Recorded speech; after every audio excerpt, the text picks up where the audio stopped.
Bismillahirrahmanirrahim. Assalamualaikum warahmatullahi wabarakatuh. Alhamdulillahi rabbil alamin.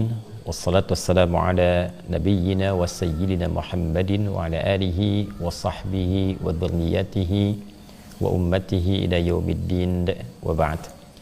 Saudara-saudariku dimanapun berada, semoga pagi hari ini kita semua tanpa kecuali mendapatkan kemuliaan di sisi Allah Subhanahu wa taala dengan segala kebaikan hidup yang kita terima, dengan segala ujian hidup yang kita jalani. Semoga seluruhnya mengantarkan keberadaan kita dalam ridha dan cinta Allah Subhanahu wa taala. Teman-teman, sebelum kita melanjutkan atau bahkan memulai kajian kita di pagi hari ini setelah ada di jeda subuh, dan semoga Allah berkahi pertemuan ini, kita tentunya turut mendoakan dan membersamai saudara-saudari kita dimanapun berada yang diuji oleh Allah Subhanahu wa taala. Seperti telah diketahui dan menyebar juga berita, khususnya di daerah sekitaran Jabodetabek, bahkan di Bekasi pada khususnya, keadaannya tidak seperti biasa, diliputi oleh berbagai macam keadaan yang tidak mudah, dari banjir yang mungkin sebagian teman-teman sudah menyimak. Untuk itu saya menghimbau dan mengajak kepada seluruh kita semua tanpa kecuali, tentu di berbagai tempat secara umumnya, agar kita saling mensupport. Support bisa dilakukan yang jauh dengan doa, yang dekat bisa saling melengkapi, bersinergi, yang ada ke lapangan supaya bisa saling membantu. Dan insya Allah kita juga sampai tadi malam, bahkan sampai ba'da subuh tadi. Oleh karena itu kita memulai agak tidak disebut terlambat, mungkin agak ada jeda karena kita berkoordinasi apa yang kira di lapangan masyarakat membutuhkan dan bisa kemudian diatasi, sehingga dengan itu kita bisa saling meringankan, dan semoga dengan itu diridhai oleh Allah Subhanahu wa taala. Tentunya tidak mudah untuk mengatakan sabar, tapi sabar bukan sesuatu yang harus dikatakan, tapi secara otomatis kita jalani, karena setiap orang juga punya ujiannya, setiap orang punya cobaannya, yang dengan itulah kemudian Allah mengangkat derajat kita semuanya. Ini yang pertama, teman-teman. Yang kedua, insya Allah kita akan coba di setiap kajian subuh, tepatnya ba'da subuh, dan insya Allah di hari ini ke esok agak akan mulai tertib untuk kajian-kajian. Di ba'da subuh kita akan membahas turunan-turunan dari bab Kitabus Shaum, ketentuan tentang puasa yang terdapat dalam Sahih Al-Bukhari.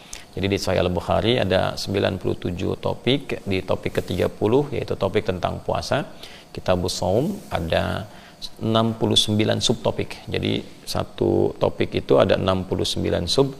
Di 69 itu ada 121 hadis.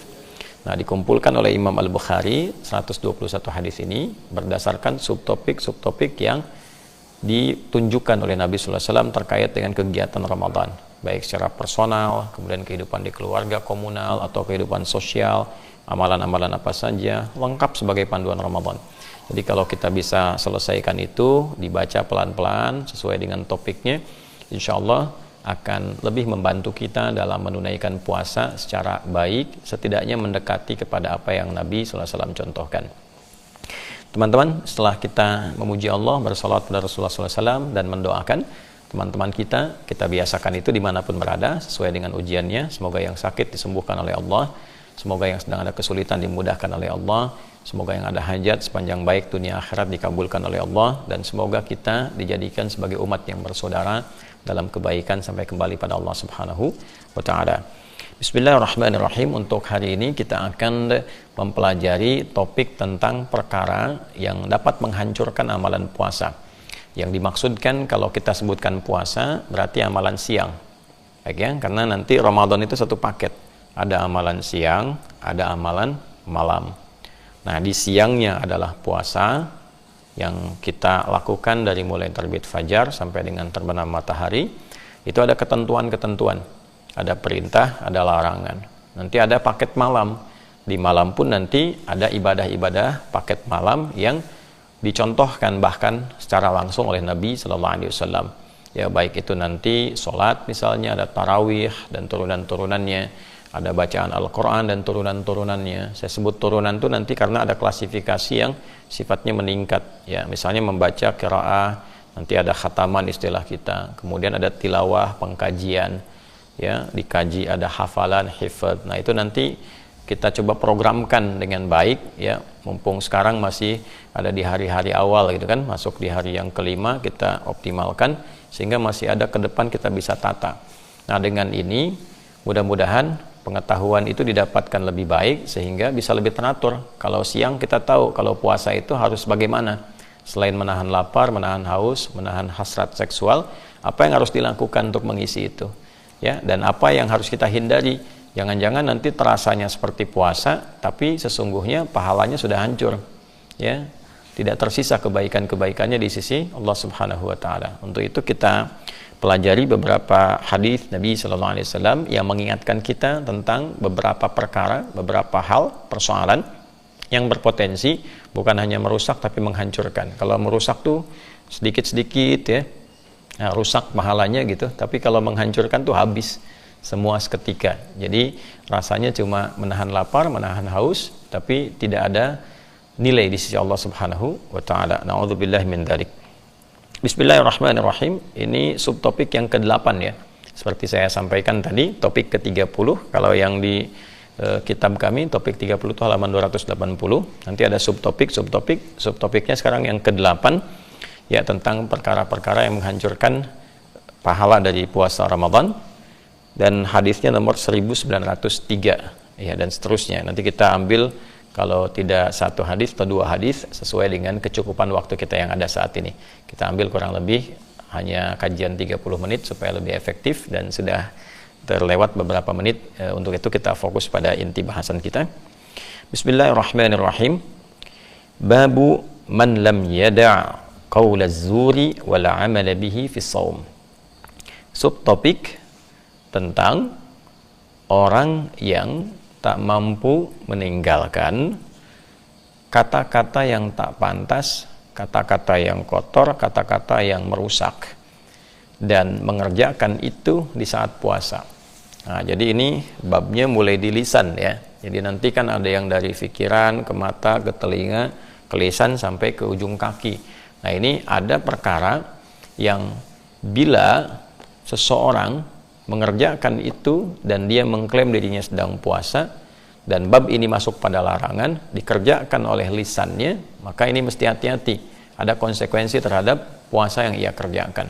Nah, teman-teman, ini mesti fokus dari bagian tubuh kita. Ada beberapa yang mendapat perhatian serius, baik dari Al-Quran secara langsung ataupun dari penjelasan hadis-hadis Nabi Muhammad SAW di bagian tubuh kita yang sangat menentukan.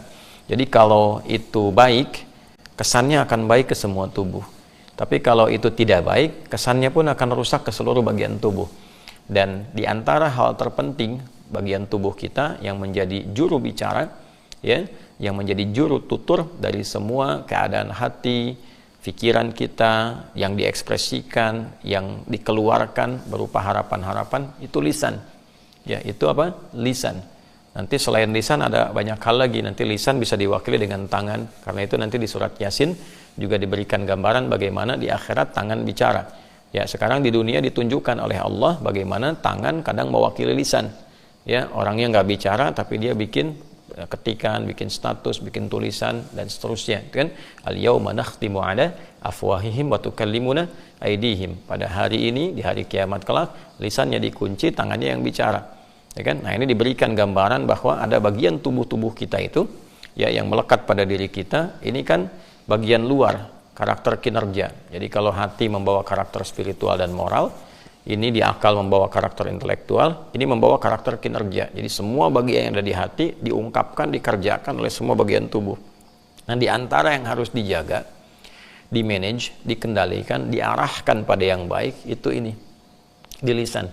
Ya, dan ini bagian pokok yang terpenting karena juru bicaranya hati itu lisan. Terpeleset lisan lebih berbahaya dibandingkan terpeleset kaki. Ya, banyak orang yang kemudian dengan lisannya salah tutur, ternyata kehormatannya pun runtuh. Ya kan? Ada orang yang salah bicara bisa kehilangan jabatan. Banyak di Eropa orang mengundurkan diri dari jabatan yang penting karena salah bicara saja. Ya kan? Ya, ada yang salah kemudian dengan pembicaraannya, ya, apakah itu pembicaraan yang kotor, yang kasar, yang macam-macam, berpengaruh terhadap minimal kehormatan dirinya. Oleh karena itu Al-Quran dan juga penjelasan dalam hadis-hadis Nabi Muhammad SAW memberikan perhatian yang sangat ketat terhadap fungsi lisan. Dan di puasa itulah, di Ramadan itulah khususnya dilatih lisan ini supaya bisa dikendalikan dengan tutur yang baik, agar selepas penunaian puasa lisan itu bisa berfungsi maksimal menjadi juru bicara dari semua keinginan yang ada dalam pikiran kita dan mengekspresikan setiap perintah dan larangan yang ada dalam diri kita dengan kata-kata yang lebih bijak, lebih baik, tutur yang lebih sopan ketika ditempatkan pada perkara sopan, tutur yang lebih tegas ketika ditempatkan pada perkara-perkara yang membutuhkannya tanpa harus menyinggung, mencelakai atau merendahkan pihak-pihak yang terkait. Untuk itu teman-teman, Ramadan ini pendidikan kepada lisan itu menjadi salah satu perhatian dari Nabi SAW dan diikat dengan satu konsekuensi yang tinggi untuk menunjukkan saking pentingnya menjaga lisan dan konsekuensi erat yang timbul ketika itu tidak dikelola dengan baik.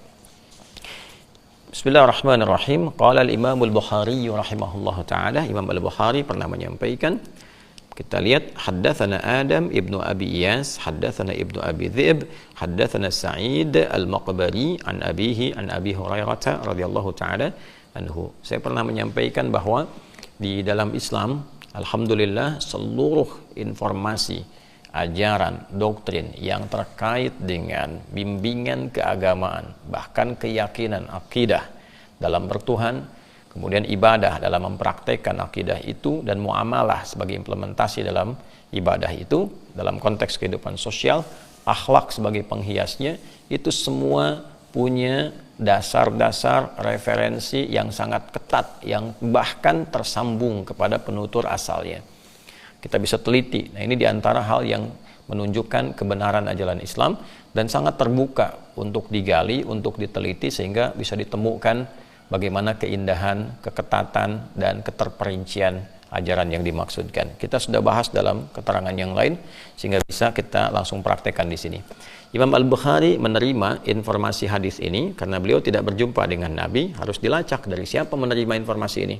Ya, maka beliau menerima dari sosok bernama Adam bin Abi Iyas. Ini profilnya juga ada, bisa dilacak keadaannya bagaimana. Adam bin Abi Iyas menerima dari Ibnu Abi Dhi'b, beliau menerima dari Sa'id al-Maqburi.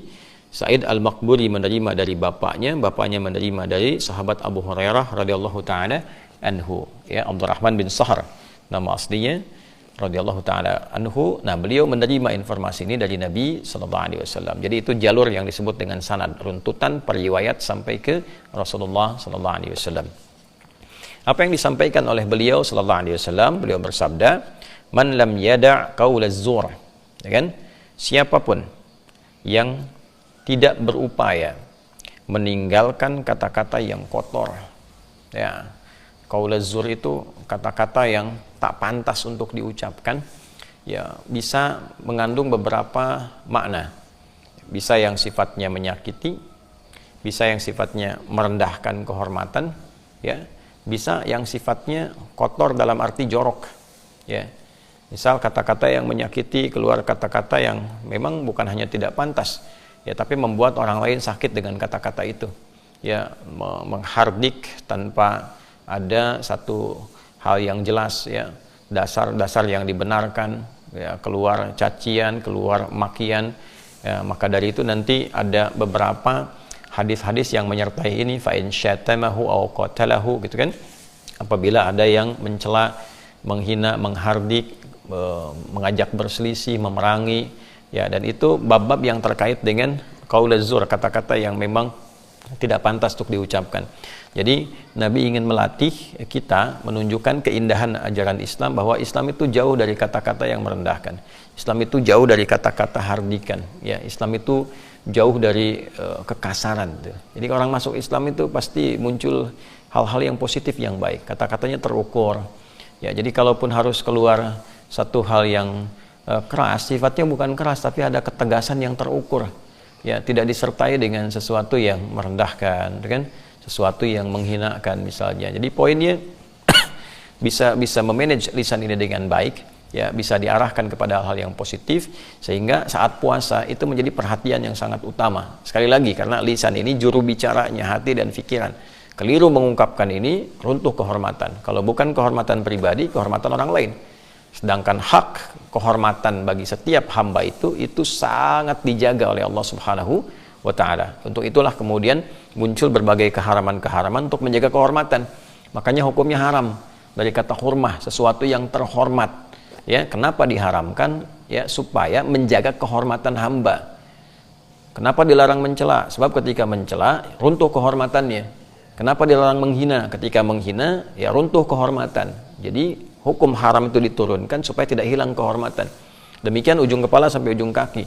Kalau mau lebih naik, lebih tinggi, kenapa dilarang? Ya, diharamkan misalnya korupsi dan sebagainya, zina, apalagi dosa-dosa besar yang lainnya, itu meruntuhkan kehormatan. Kalau bukan pribadi pelakunya, kepada orang lain. Ya. Nah, kemudian teman-teman, siapa yang tak mampu, dia meninggalkan hal-hal yang kotor di lisannya, yang tak pantas, ya, yang bisa merendahkan orang atau menghilangkan kehormatan, atau bahkan ya melahirkan syahwat dengan kata-kata yang jorok, gitu kan? Baik sifatnya itu dengan pornografi ataukah dengan porno aksi di lisannya, macam-macam hal-hal yang tak pantas dilakukan. Ya wala amala bihi, ya, dan dia praktekkan itu dalam keadaan dia mengklaim sedang puasa. Ya, dia berpuasa tapi tetap mengeluarkan statement-statement yang tidak pantas